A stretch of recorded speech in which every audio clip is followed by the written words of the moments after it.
This is a look at the genuine Gerber 91-423 chrome spout.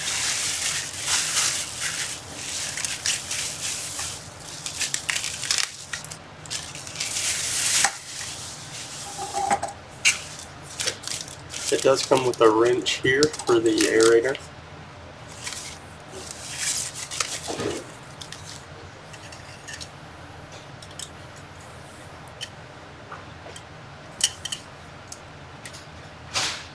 Look at a few measurements here.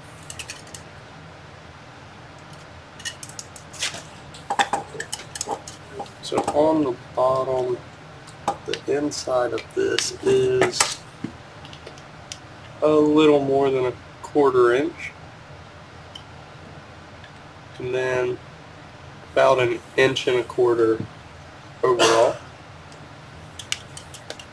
The aerator is about 3/4 inches.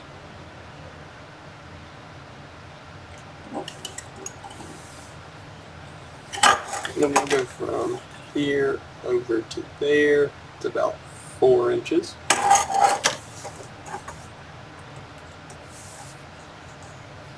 Uh, 7 3/4 inches to the top here.